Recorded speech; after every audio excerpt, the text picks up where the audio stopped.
Ana ay para sa ako ana ay tulo ka klase nga mga tao nga mutabang ngadto sa uban.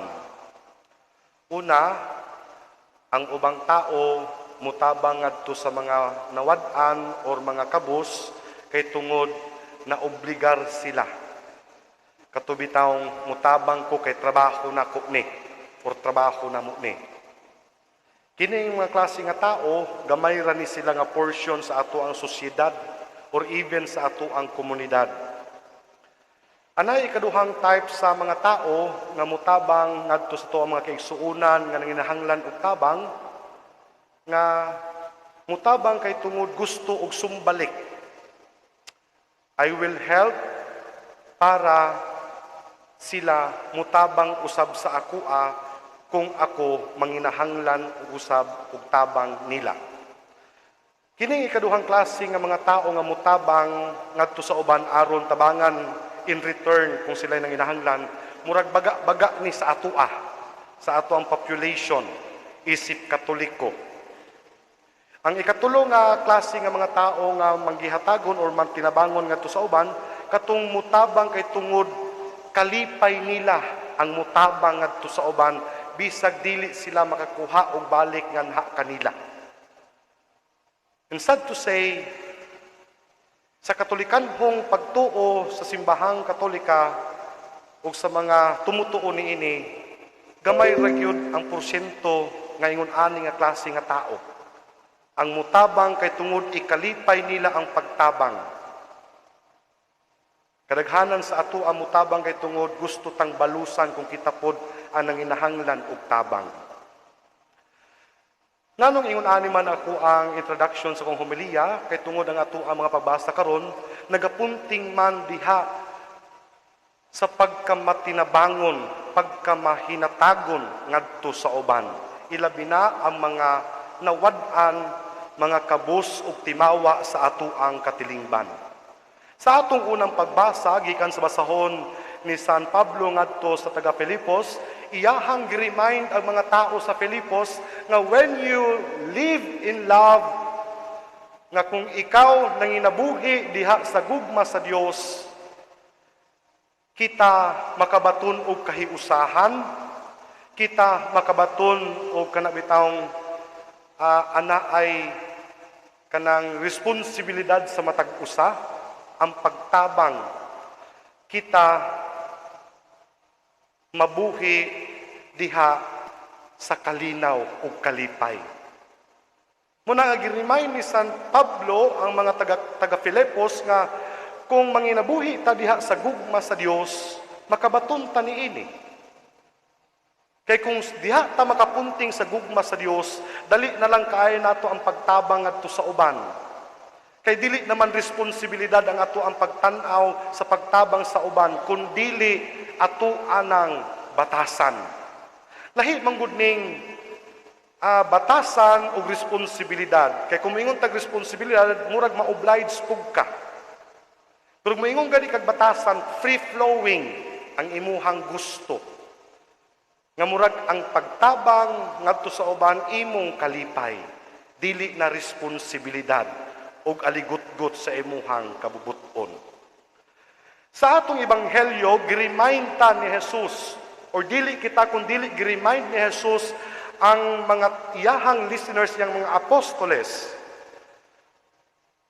mahitungod sa batasan sa mga tao when it comes sa pagtabang ngadto sa uban or sa pagpakita o concern ngadto sa uban. We have to take note nga ang ebanghelyo ni San Lucas, lahi ni siya sa ebanghelyo or sa synoptic gospels. Ang ebanghelyo ni Lucas, mo gyud ni siya ang nag-istorya o materially poor. Kaya ang konteksto manggod sa ebanghelyo ni Lucas is the Gentiles. Katubitang gi-consider nila nga outside of the church there is no salvation. So ang focus sa ebanghelyo ni Lucas is for the poor. Sa mga tao nga materially pobre gyud. Unlike sa ebanghelyo ni Matthew, ang kang Matthew manggod nagahisgot sa spiritually poor. ang pagkapobre sa espiritu. Mo na nga masabtan nato ang atong ebanghelyo karon nagahisgot mahitungod sa konteksto sa pagpakaon sa mga tao. Nganong pagpakaon man, kay sa akong giingon kaganiha, ang focus ni San Lucas yang ebanghelyo mauman ang mga pobre, mga timawa, katong mga sinalikway sa katilingban. Muna, nga ang konteksto stong ebanghelyo karon ang pag-imbitar. Iyahang gipakita nga kung mangimbitar unta ta, dili nato piliun tong mga adunahan kay makasumbalik ug makabayad man na sila sa tua. Pero ang challenge, muimbitar ta sa kadtong mga tao nga dili makabalos sa atua. Simple ra kaayo ang atong ebanghelyo pero nagapunto ni siya sa kinaiya sa tao. Ang kinaiya nga kita mutabang kay tungod gusto putang tabangan. Kita magpakaon kay gusto putang kita makakaon. What is the message of this in our life today?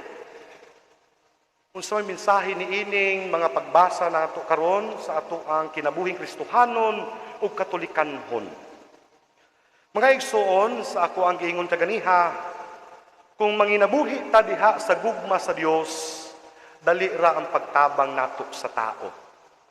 Kay nganuman, ang pagtabang nato sa tao kung naata sa gugma sa Dios, nakaangkla ang ato ang batasan diha sa gugma sa Dios, ang pagtabang sa ubang tao nga nanginahanglan sa itong gagmayng hinabang, kalipay nato. Namanggoy uban mo ingon, nga mutabang ta kay tungod, sumbalikan ta sa grasya sa Dios. Mali na siya nga panghuna-huna. Helping other people, those who are in need, is not our obligation.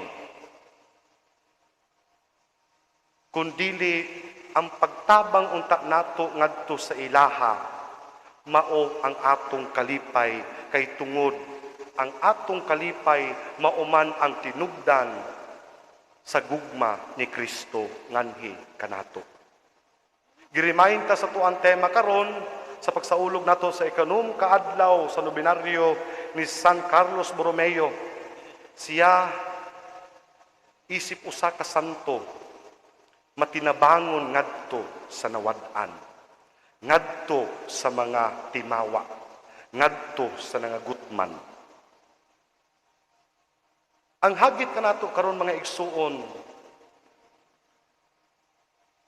ang pagtabang unta nato sa ato ang mga kaigsuunan nga nanginahanglan, dili unta obligation or obligatory, kundili kalipay nato.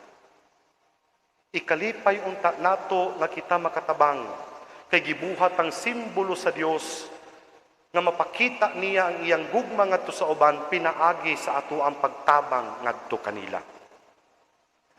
Ayaw ingna inyong kaugalingon nga kung makatabang mo buutan na mo. No. God is just only using you. Gigamit ra mo niya aron makita ngadto sa ubang nga kanang naglisod sa kinabuhi, gigamit ra mo sa Dios aron makita nila nga dili di ay layo giapon ang Ginoo sa ilaha. Nga pinaagi sa iyong tabang ma-feel nila nga ang Ginoo duol pa di ay gihapon sa ilaha ug wala sila biyae.